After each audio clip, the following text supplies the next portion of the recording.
Since Season 6 of My Hero Academia is starting here soon in October, I did a rewatch of the entire 5th season. Here are my thoughts on episodes 6 to 10. These are all clips from my TikTok, so that's why these are all going to have different shirts and kind of slightly different editing, just because they're each individual videos. If you do want to just watch each individual episode, full breakdown, make sure to check out the link in my bio to see my TikTok to see them individually.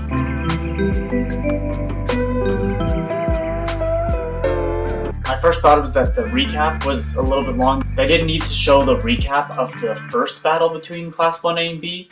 I think if they would have just jumped right into just a recap of just the fight that we're currently in, would have just been plenty enough. So it made it a little bit longer than what it actually had to be.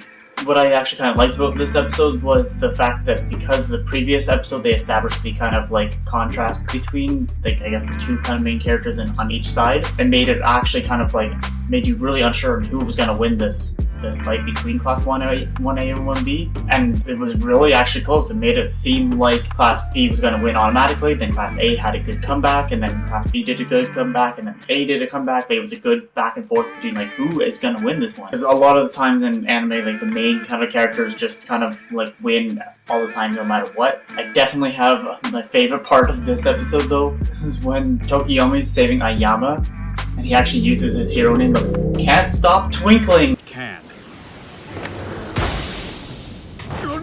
Can't stop twinkling! Like, and it's so funny coming from such a dark, like, brooding character to show something like that. Like, that's why I find it so funny that, like, back when they were choosing their hero names, that Miss Midnight actually let him use, like, literally an entire sentence as a name. Like, I found that so funny, and it was, I think, one of the first times that they actually used this in context, like actually using their hero names instead of just calling them by their actual like personal names. So it was just so funny seeing someone so like dark and broody shouting out "Can't stop twinkling!" Like super funny. But other than that, it was basically just generally enjoyable. Nothing too major happened this episode, nothing too like kind of small. It's kind of good mix between the end of the previous episode and this one to kind of make one kind of fight, which ended up being pretty good. So overall, pretty good. Nothing too crazy good, nothing too crazy bad, just kind of run-of-the-mill kind of fight battle type of episode.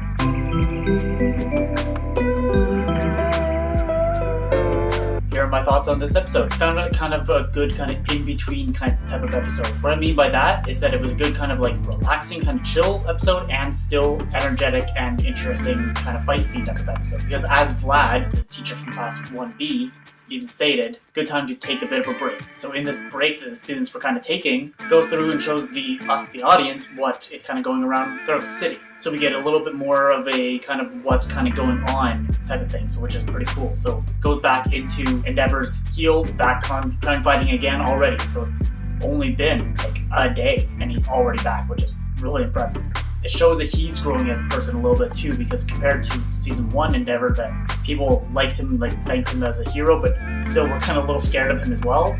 These kids actually went up to him afterwards and actually wanted to thank him, and showed that he was kind of growing as a person as well. And then my favorite kind of interaction kind of moment with this was when he finally gets his contact. He's just enraged in the fact that the Shoto's not texting him back, and it's so annoying because like that's such a thing that kids do to their parents nowadays in real life. So that's like super funny. He just gets it all enraged. And then kind of getting back to the main storyline, it's pretty cool and interesting that the Class 1A, they think that they have this one in the bag because they have the, as known, pretty much kind of stronger team.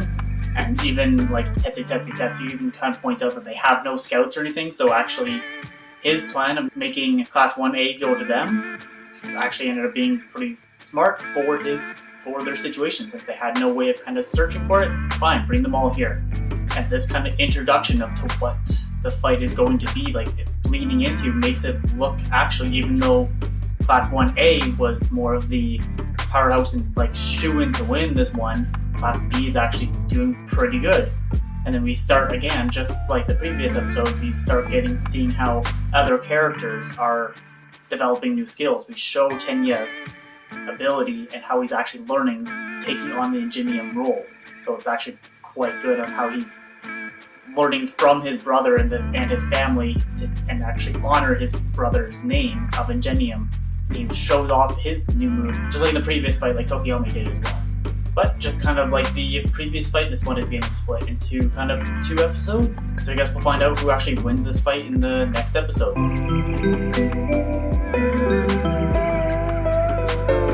Jeez. Season 5, Episode 8, My Hero Academia. Just finished watching it, and holy, this has been the most intense episode so far.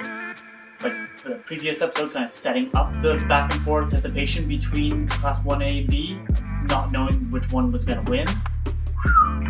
But then this actual, like, fight and battle was the most intense one so far, especially the one-on-one fight between Tetsu and Shoto. Tetsu training himself into like the heat so that he could get used to scenarios like this in real life, so that he would be really good in situations that are like on fire or whatever. Fighting against Todoroki is perfect since his ice did nothing either, but this fight made Todoroki learn to start really embracing himself, his fire side as well. Like, even though he's slowly been using it more and more, this fight and basically pretty much losing to Tetsu made him realize he needs to start balancing out his abilities quite a bit more. So that was quite a good kind of like realization for him as a character as well.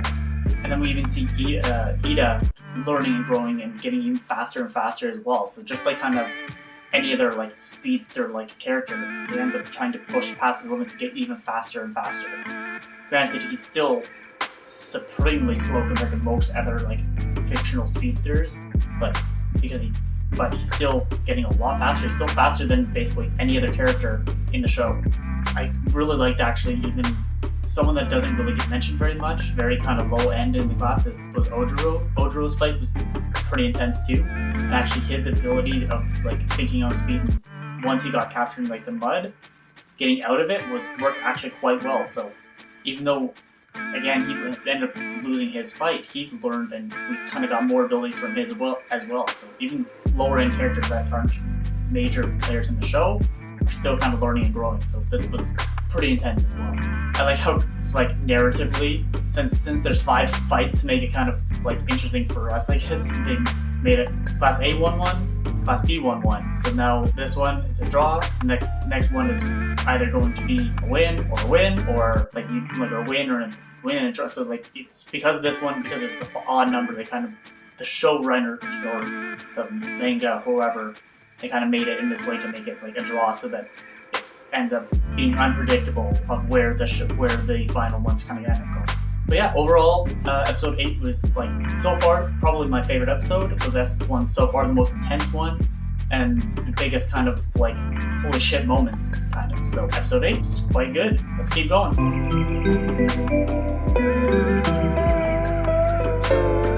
So we just finished Season 5, Episode 9 of My Hero Academia on my full rewatch. Here's my thoughts on that one. What else is there to say but fuck yeah.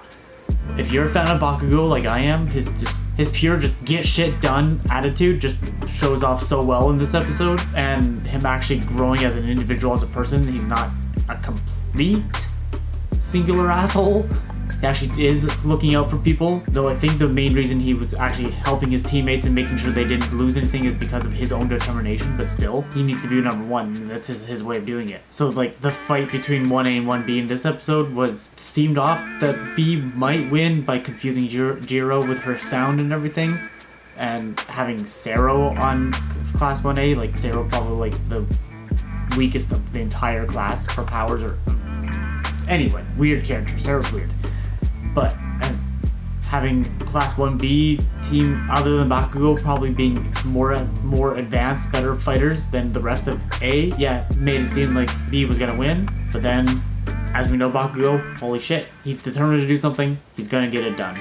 This episode was a really good one. If you're a fan of Bakugo, this is probably gonna be one of your favorite episodes.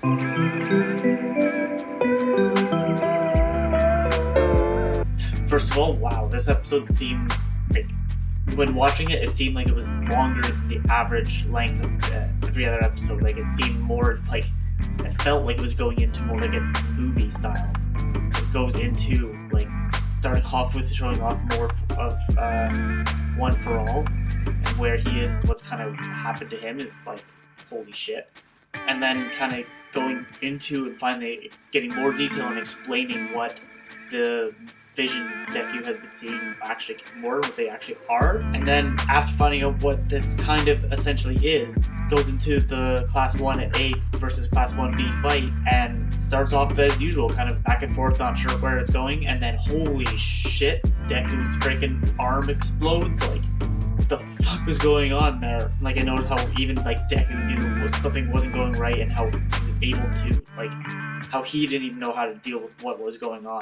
But I like how even though all this was going crazy, Uraraka actually went and decided to go save him as like being his friend. So it was pretty good having her on his team, I guess. And then finding out exactly what this actually is and knowing that it's a part of another quirk, that he'll eventually be getting even more quirks, getting introduced to who the vestiges are, and that are actually seeing them actually more alive, like in person, and seeing like what the power actually was and what happened. Like, starts really going into a good kind of mix of kind of actiony with the fights and stuff, but still full the kind of main storyline of going on one for all for Deku. It's going to eventually start to make Deku a little OP if he just keeps on getting more and more and more powers, multiple abilities. But either way, it will still be pretty good in the end. Yeah, so this episode was quite interesting, and I'm now excited to go into episode 11 to see on how much further the fight ends up going. So yeah, that was 6 through 10. If you want to hear my thoughts on episode 7 to 15, make sure to continue on to the next one. Make sure to follow along. I'm going to continue having my thoughts and reactions to each episode of Season 6 when it comes out. Follow along on those episodes. Make sure to follow me on TikTok because they're going to be posted on TikTok first. But let me know, what was your favorite part, scene, episode, character moment from these 5 episodes? Make sure to let me know in a comment below. But other than that, see ya!